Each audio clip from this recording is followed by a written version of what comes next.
So my number one thing to learn when learning Adobe Illustrator would be the difference between raster graphics and vector graphics.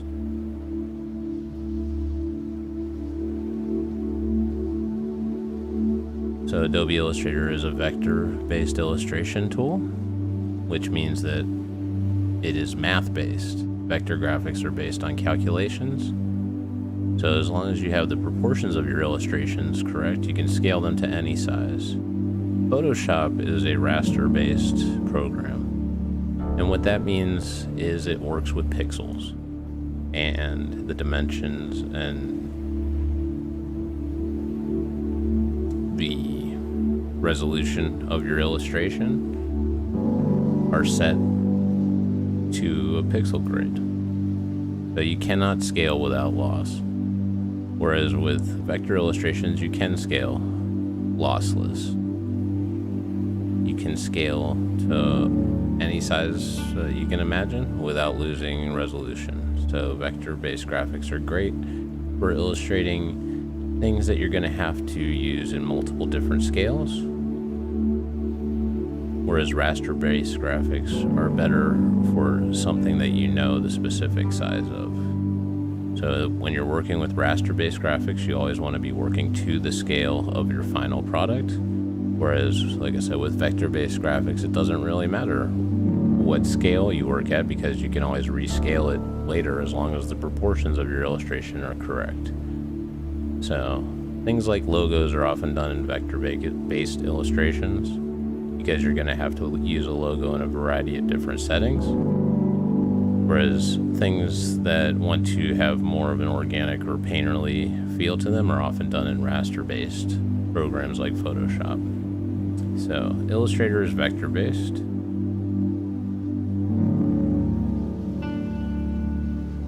Okay, which means math. Raster-based means pixels or fixed.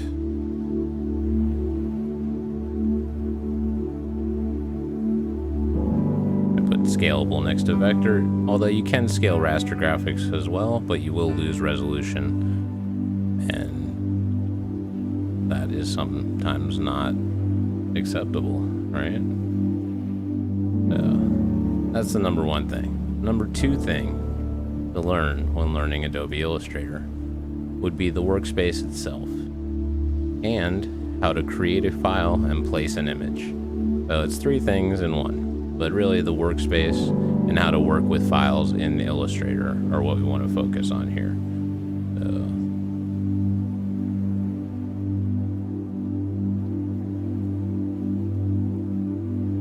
And this is the workspace that you're seeing on screen right now. I'm gonna hide my camera for a second.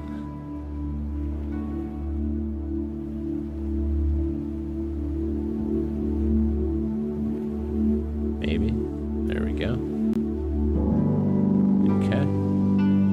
So you're now seeing the workspace with a document in Illustrator right now. If I dock this palette here.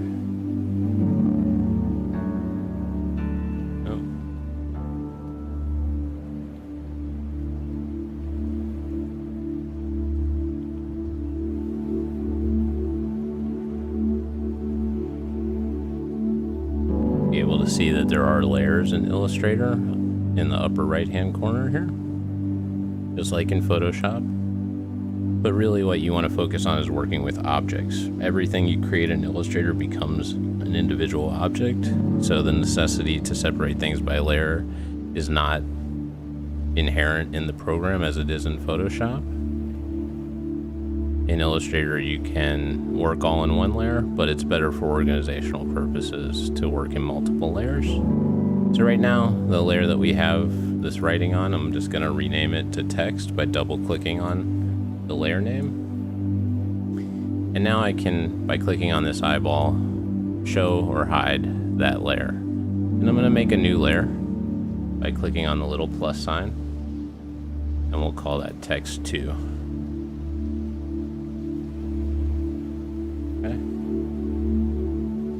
So I'm going to hide our first text layer here so we have a clean palette to work on. And over here you will see on the left hand side, this is your standard workspace. You have the tools palette on the left, and I would go through each one of these, hover over them, click on it, and you should see the options for each tool pop up.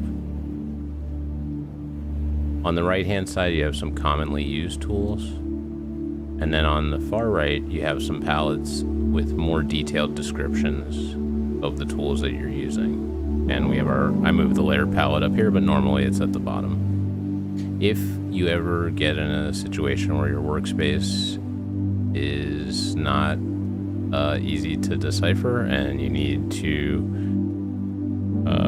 find a palette that has gone missing, you can always come up here to Window, Workspace, reset Essentials Classic, or reset your workspace, and it'll take it back to the basic setup. Okay, so now we have a clear understanding of the workspace. When you're creating a new file, you go to File, New, or there will be a pop-up when you open up the program initially, and you're given a bunch of presets now up at the top, which is nice. For this project, I'm working in the film and video presets, or I'm working in the art and illustration presets, and I'm working on a 1280 by 1024 canvas. You can adjust all the settings over here. I would go through and familiarize yourself with each one. One to be aware of is the color mode. If you're working for screen, for your final output, you want to make sure that it's in RGB. If you are working for print as your final output, make sure it's in CMYK. You can convert it later on in the process, but there may be some minor or major changes to the way that colors appear depending on which color mode you're working in. Okay, so go ahead and click Create, and you should get something that looks like this, a blank canvas. So we now have an understanding of the basics of the workspace. Left-hand side, tool palette, right-hand side, commonly used tools, and more detailed look at what tools you're using in these palettes. On the top, you have your standard file menu, edit menu, object menu, type menu, select menu, effect menu, view menu, window menu, and help menu. And then this next row is going to give you some more detailed descriptors of the tool that you currently have selected. So right now we have the pen tool selected, and we can change the stroke width, the stroke appearance of the pen tool, the brush that we're using, the opacity of the pen, the style of the pen, and over here you have checkboxes for the stroke color and the fill color. When you click on the drop downs, the color palette will appear, and you can go from what we have right now with a black line with no fill to something a little more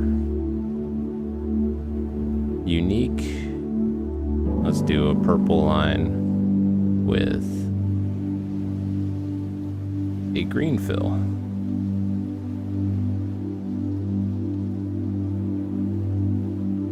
Right? And the options are truly about as endless as could be. I want to show you some drastic differences, right?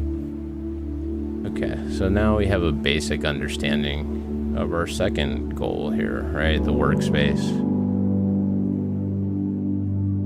How to create a file, how to create an object with pen tool in that case. And now we're going to look at how to place a file. So go to File, Place, and that's going to bring up your window browser. Going to just really quickly look in pictures here.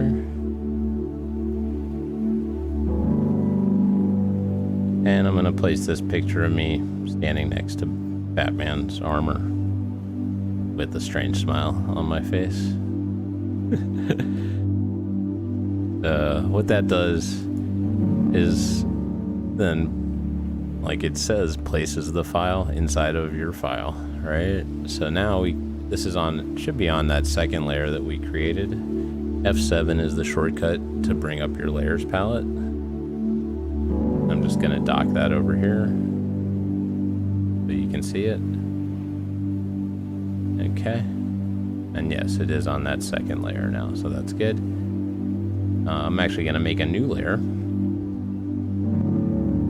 I'm gonna use the selection tool, which is V for the shortcut, to make sure I have my picture selected. I'm gonna hit Control X to cut it, and then I'm gonna click on this little circle next to the third layer, hit Control V, and now that photo is on that layer. Okay, and I'm gonna rename that layer to photo. I'm gonna lock that layer by clicking on the little lock icon to the left of it, and then create another layer on top of that, and we'll call that trace. Okay, so objective 2 accomplished. All right, we have now placed this photo inside of our document and put it on its own separate layer and locked it, right? I'm gonna hide that layer really quickly by clicking on the eyeball next to it. I'm going to show our first text layer again by clicking on the eyeball next to that, and let's talk about step number 3 in the first 5 things you want to learn in Adobe Illustrator. Thank you so much for tuning in. Hope you're enjoying this. If this is the first time visiting the channel, or if you're watching this on the replay, really appreciate you hitting the like and subscribe button. Hope to grow the channel, and let me know that I should be making more content like this.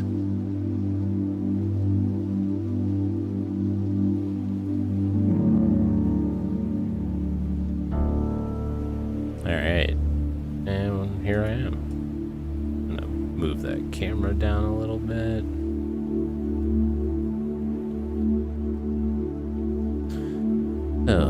What would be the third thing? We now have an understanding of raster versus vector graphics and the basics of the workspace and how to place an image file and create a new file.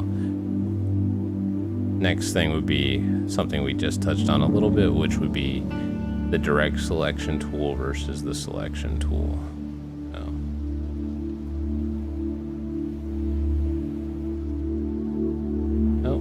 Let's change our settings back to the original no fill black line.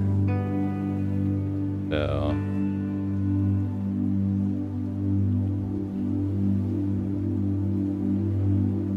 okay, so the selection tools are the first 2 tools up in the upper left hand corner here on our main tools palette. The first one is just known as the selection tool. It's the one that has a darker fill, and the one with the lighter fill is the direct selection tool. So the selection tool selects an entire object. So let's make I'm gonna hide the text again. Ooh. Okay. And then on our new layer, I'm gonna make a rectangle. Make it easier to see by changing the fill color. Okay. And the first, if we hit the direct selection tool, we can just grab the rectangle and move it wherever we want to, right? But this rectangle is a vector-based illustration. And like we said, vector-based illustrations are based on math. So each one of these corners contains an anchor point, which tells this shape how to behave. So with the direct selection tool, the second tool on our tools palette with the lighter fill, we can actually select by clicking and dragging each one of these anchor points and modify them independently, right? And this is a very simple shape to work with, but this is how it works with any object in Illustrator, right? You want to select the entire object and move and transform the entire object, use the regular selection tool. If you want to select specific anchor points and parts of an object, use the direct selection tool. Okay.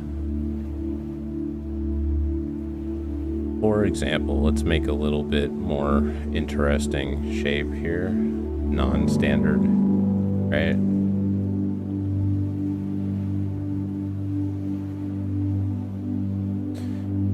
here, again, with the regular selection tool, we can take the shape, we can scale it, we can move it, do all sorts of things to it, but it's still the same basic shape, right?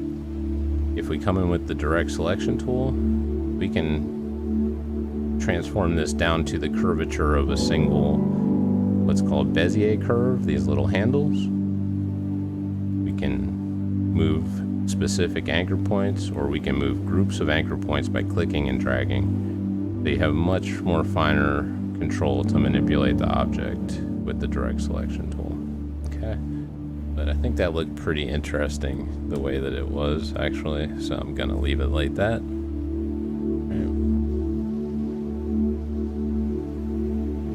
So just to recap, direct selection tool lets you manipulate individual anchor points, and the regular selection tool manipulates the entire object that you're working with. Okay.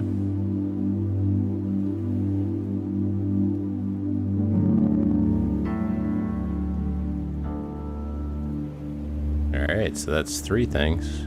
Number 4. Let me use my selection tool here. Drag that up a little bit, give us some space. I'm just clicking and dragging, right? Number 4.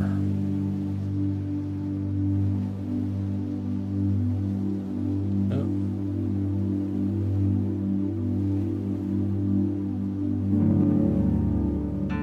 The appearance palette.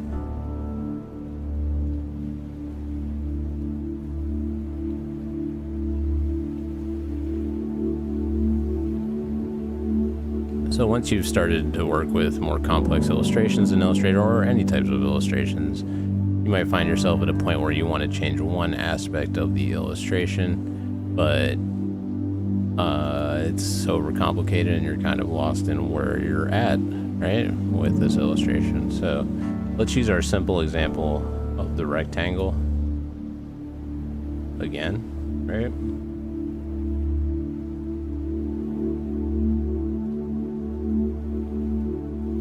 Gonna grab these and put them off to the side. So here's our rectangle again, right? And let's come in here and let's give it a stroke. Double clicking on the stroke there. Gonna give it like a bright green stroke so it's easy to see. Gonna up the stroke size here, the top of the palette, right? Like 20 point. We're gonna change the brush to this chalky looking brush, and then, oh, we should have done that after. Now we have to change the stroke size again. And maybe. Let's just make it 10. See what that looks like. Oh, okay, so gotta do it like this. Okay. And then, so now if we look at come in and look at window appearance, or Shift F6 for the shortcut. I'm gonna dock this palette right here.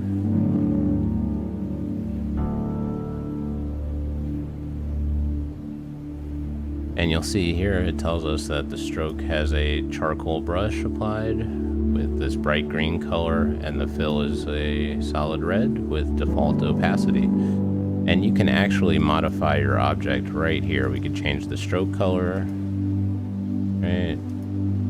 We could change the brush.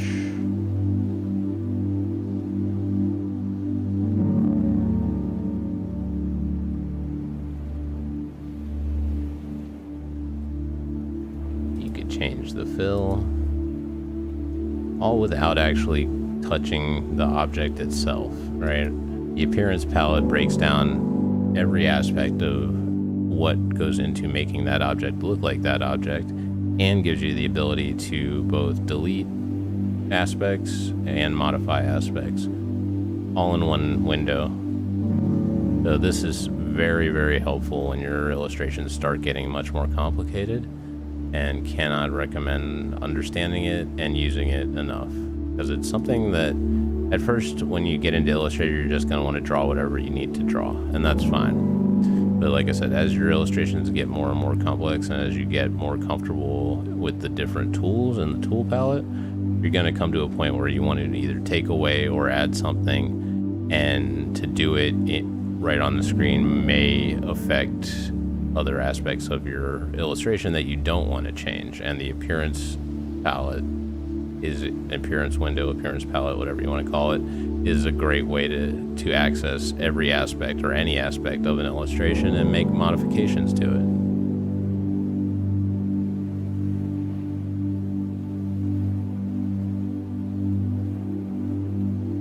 Okay.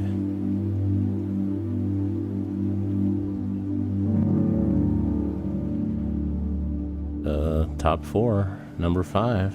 What could it be? First 5 things to learn in Illustrator. The effects palette and the appearance palette, I'm going to group those together. Live trace and the paint bucket. So this is the best shortcut in Illustrator, right? Something that wasn't there when I first started using it, but certainly useful, certainly used very much, and you'll start to recognize it in artwork that you see, digital artwork that you see a lot.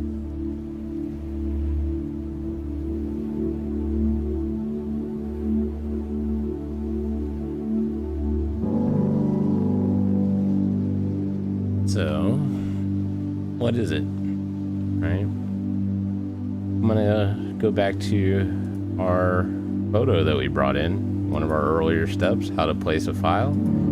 Okay. I'm going to unlock that layer. I'm actually going to click on the photo, and then up here you'll see image trace up here, right? And next to it there's a drop down. So if we just click on the button, it's usually going to give us a very rough black and white representation of the illustration. I'm going to Control Z to undo that, Option or Apple Z on a Mac. And I'm going to click on the drop down to select the settings of the live trace or image trace that we're going to accomplish here. So, what do we want those settings to be? I would say high fidelity photo or low fidelity photo in this case, but try out different ones and they'll get totally different effects, right? And this is simply a shortcut to use the software to do the illustration for you. High fidelity photo is the most taxing on the processor, so it might take a second, but basically this is the result that we got. And when we click on the expand button, now you can see this photo has been broken down into individual objects, right? Right, and I can use my direct selection tool, come in here and treat this like it's an object with anchor points, and I can stretch it out and do different things with it, which is cool. But this is like a little too good of a illustration, I think, so I'm gonna undo that. We're gonna take it back to the original photo. Always good to make a duplicate if you are working in an illustration to have the original to go back to. But you can Control Z for some steps, right? So I'm gonna right click and we're just gonna do 16 colors. Let's try that one. Image trace.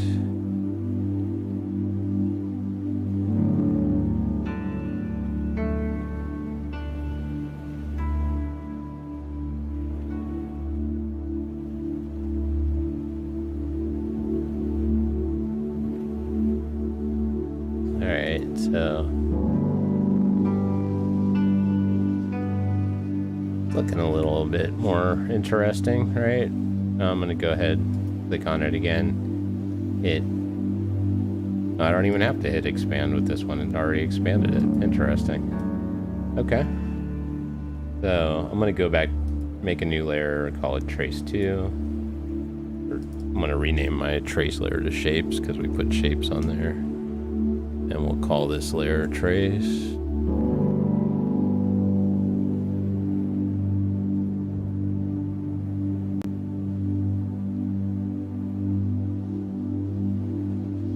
copy our image. I'm going to select the layer by clicking on the little circle to the right of it and paste. Control V will place it in the center or of your screen. Let's undo that. Control F will paste it in place, so it'll be right on top of where we copied it from. I'm going to hide our photo layer. Now we're just working on our copy of the trace layer, right? I'm going to lock that, make a new layer and call it trace 2.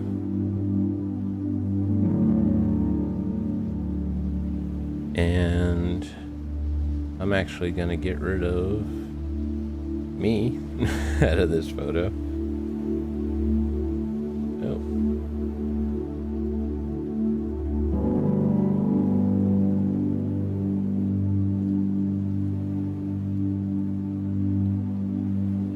Just by selecting all the points and deleting. I'm going to get rid of some of these rafters. Delete. Get rid of this hard edge over here. Delete or backspace. And I'm just clicking and dragging with the direct selection tool and then delete or backspace to get rid of the points. The points that remain are the ones from those objects that you had selected and deleted off some anchor points, so you can hit delete again if they're not connected to the main part of your illustration. I'm going to click on that with the regular selection tool, and then you'll see the align palette appear up top here. I'm going to center this on our page and then lock that layer. Okay. Now we have, a quick illustration of Man-Bat.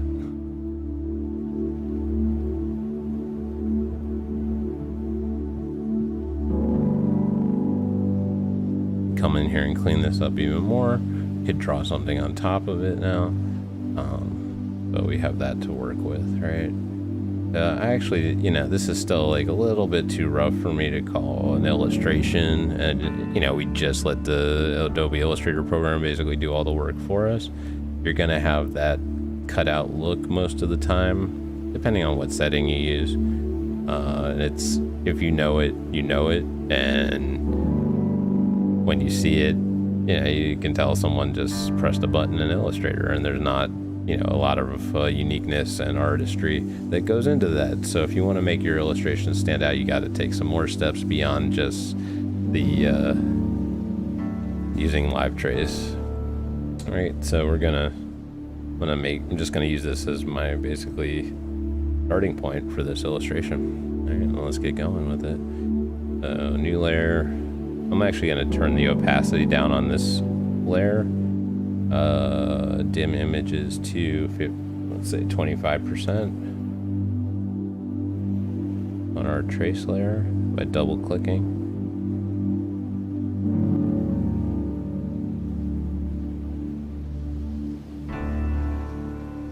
Oh, but it's calling it an object, so it's not going to work. Let's turn that off. Okay. Alright, so I'm just going to pull up a brush with no fill, black line, do our basic outline of Man-Bat, man.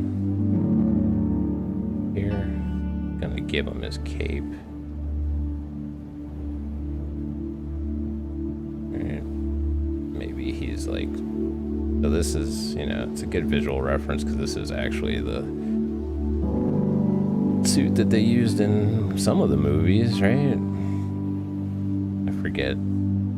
Chris Nolan movies, I believe, is where this suit is from.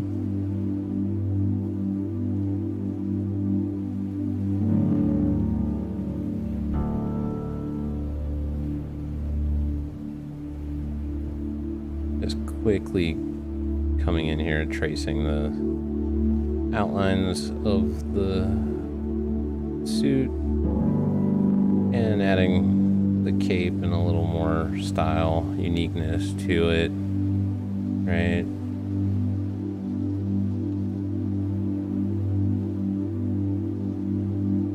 Just to have a starting point for our illustration, okay? So, and then I'd like to imagine Batman's always standing on a roof, Old Batman.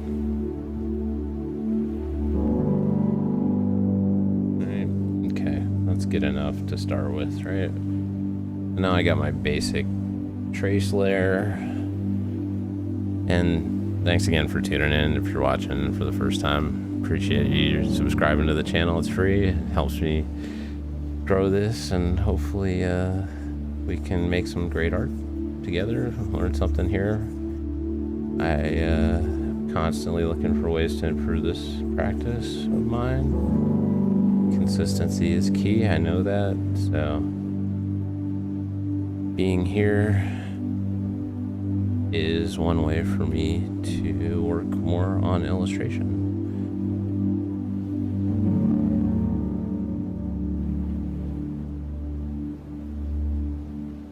Thanks. Gonna be doing these live streams weekly on Tuesdays. YouTube.com/Mascari Media. Instagram @Mascari Media. Appreciate you giving a like or a follow if you're watching this on the replay. I can do more content like this.